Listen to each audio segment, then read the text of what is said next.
약 4년 전에 미국에서 선풍적인 인기를 끌던 다이어트 방법이 하나 있어요. 바로 계란 다이어트인데요. 이 운동 없이도 2주 만에 11kg를 뺀 사례도 있다고 하는데요. 사실 저도 단식 이후 첫 끼 혹은 하루 식사에 첫 끼를 먹을 때 이 계란을 가장 먼저 먹는 것을 즐겨 하긴 해요. 그래서 오늘은 이 계란에 대한 장점과 먹을 때 유의할 점 등을 한번 설명해 드리고, 계란 다이어트 방법도 뒤에서 한번 설명해 드릴 테니까 끝까지 시청하셔서 도움되는 정보 많이들 얻어가시길 바랄게요. 정말 이 우리 부모님 세대 그리고 그 이상의 세대에서는 이 계란도 정말 귀한 음식원이었고 단백질 공급원 중에 하나였죠. 그렇지만 여러 방면에서 고도하게 발달된 현대 사회에서는 이 계란은 정말 가성비가 좋은 단백질 공급원인데요. 그러다 보니까 가장 손쉽게 이 근육에 공급을 해줄 수 있는 음식 중에 하나고, 그리고 무엇보다 중년 건강을 책임지는 영양성분들도 엄청 많아요. 이 계란에는 단백질뿐만이 아니고 양질의 필수 아미노산이 균형 있게 들어가 있어요. 필수 아미노산은 우리 몸에 꼭 필요한 것인데 음식을 통해서만 보충이 가능한 성분인데요. 필수 아미노산 9종류가 골고루 들어가 있죠. 우리 몸에서 필수 아미노산이 한 가지만 부족해도 우리 몸의 대사에 영향을 줄 수 있을 만큼 매우 중요한데요.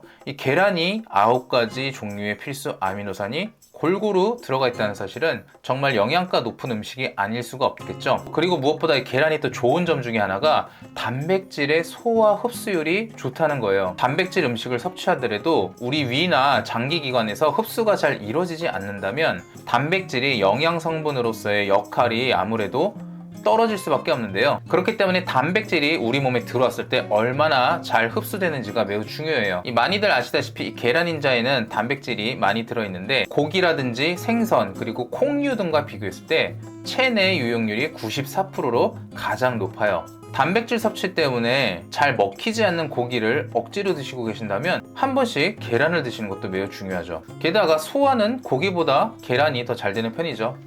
물론 저는 고기를 더 좋아하는 편이긴 하지만 계란 역시 아주 좋아해요. 치아 건강 때문이 됐든 소화기계통의 건강 때문이 됐든 고기를 드시는 게 좀 부담스러우신 분들은 이 계란을 드시는 것이 매우 좋죠. 계란은 씹을 때도 부드럽기 때문에 고기처럼 질기지가 않고 소화기관에서 소화를 잘 되게 만들 뿐더러 단백질의 흡수율까지 높고 거기다가 가격까지 매우 저렴하니까 우리가 살아가는 데 있어서 이것만큼 가성비가 좋은 단백질 공급원이 또 있을까 싶어요. 근데 앞에서도 말씀드렸지만 이 계란에는 단백질 외에도 많은 영양 성분들이 들어있다고 했는데요. 이 계란을 먹었을 때 우리 몸에 어떠한 장점들이 있는지 한번 말씀드려 볼게요. 우선은 오늘 영상의 서두에서 말씀드렸던 것처럼 다이어트에 도움이 되죠. 다이어트에서 중요한 부분 중에 하나가 아무래도 식단인데, 이 식단에서 단백질을 좀 제한하시게 되면 피부도 거칠어지고 건강하지 못한 상태로 살이 빠져서 오히려 역효과가 날 수 있는데요. 이 건강한 다이어트를 위해서는 단백질도 충분히 섭취해 주는 것이 중요하거든요. 게다가 포만감도 주기 때문에 다이어트 식단에서 항상 빠지지 않는 음식 중에 하나가 계란이죠. 그리고 이것은 의외 내용인데요. 달걀은 우리 몸의 피로를 해소시켜 주는데도 효과가 있어요. 이 달걀의 단백질을 구성하는 아미노산 중에서 BCAA라고 불리는 발린, 류신, 이소류신, 아르기닌 등이 근육의 에너지원이 되어서 피로를 해소시켜주고 근육이 손상되는 것을 막아주기 때문에 근육이 유지되는데 매우 도움을 주죠. 실제로 일본 홋카이도 교육대학에서 연구한 결과를 보면 2달 동안 달걀 흰자 단백질을 섭취한 그룹이 그렇지 않은 그룹에 비해 느껴지는 피로도가 낮다는 것을 확인했다고 해요. 그리고 혈관 건강도 지켜줍니다. 계란에는 혈관의 탄력을 유연하게 유지해주고 노화를 방지하는 데 도움을 주는 이 레시틴이라는 성분이 풍부하게 들어가 있는데요.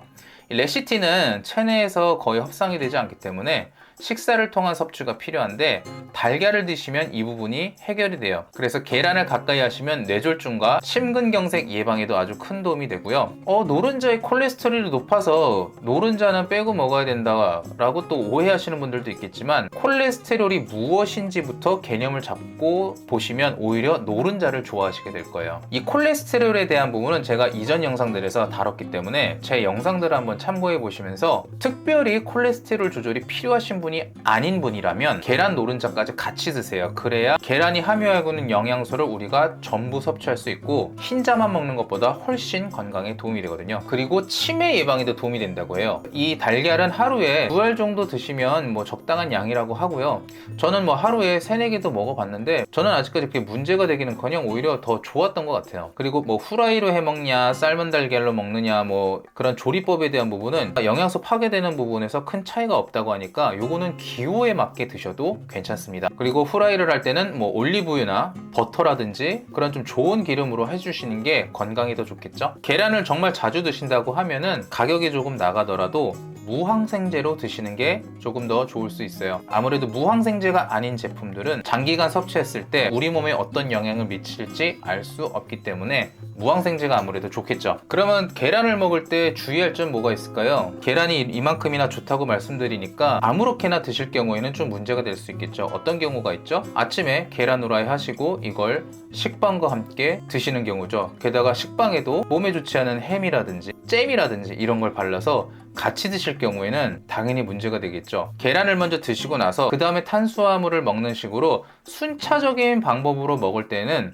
혈당이 높아지는 부분이라든지 그런 부분에서 조금 더 안정적으로 몸이 반응할 수가 있는데요. 같이 먹는 경우에는 계란을 먹었음에도 불구하고 혈당이 올라가기가 쉽죠. 그래서 이런 부분을 좀 주의하시면 되고요. 그리고 미국에서 유행했던 달걀 다이어트가 어떤 건지는 간략하게 말씀을 드릴 텐데 유지하기는 쉽지는 않을 거예요. 왜냐하면 섭취가 허용된 음식의 종류가 매우 제한적이기 때문이에요. 계란과 함께 아침에 토마토, 시금치처럼 전분이 전혀 없는 이러한 음식들을 양을 최소한으로 줄여서 드시고 과일 같은 경우에도 뭐 사과 반쪽이라든지 딸기 한 5개에서 7개 이런 식으로 아주 소량을 드시면서 삶은 계란은 2개 드시고 그리고 채소와 함께 드시면서 생선 한 토막 이런 식으로 드시는 게 계란 다이어트의 방법인데요. 저는 이렇게까지 하실 필요는 없을 거라고 생각이 들고 제가 영상에서 누차 말씀드렸던 식사를 할 때 먹는 순서 그리고 꾸준한 운동, 규칙적인 생활 또 충분한 질 좋은 수면을 하시고 16대 8 정도의 간헐적 단식 이 정도만 하셔도 아마 몸의 변화가 눈에 띄게 나타날 거예요. 그래서 오늘 저도 평소에 즐겨 먹는 이 계란을 가지고 한번 영상을 만들어 봤는데요. 평소 자기 식단에 계란에 대해서 좀 무관심하게 가지셨던 분들은 이번 기회에 한번 계란을 드셔보세요. 생각보다 맛있고요. 저도 한동안은 계란 안 먹다가 다시 먹기 시작하니까 오히려 중독이 될 만큼 맛으로도 좋고 건강에도 좋더라고요. 이 영상을 보신 모든 분들이 건강하게 장수하셨으면 합니다. 오늘 영상도 좋으셨다면 구독, 좋아요, 알림 설정까지 부탁드립니다. 오늘도 건강한 하루 되세요.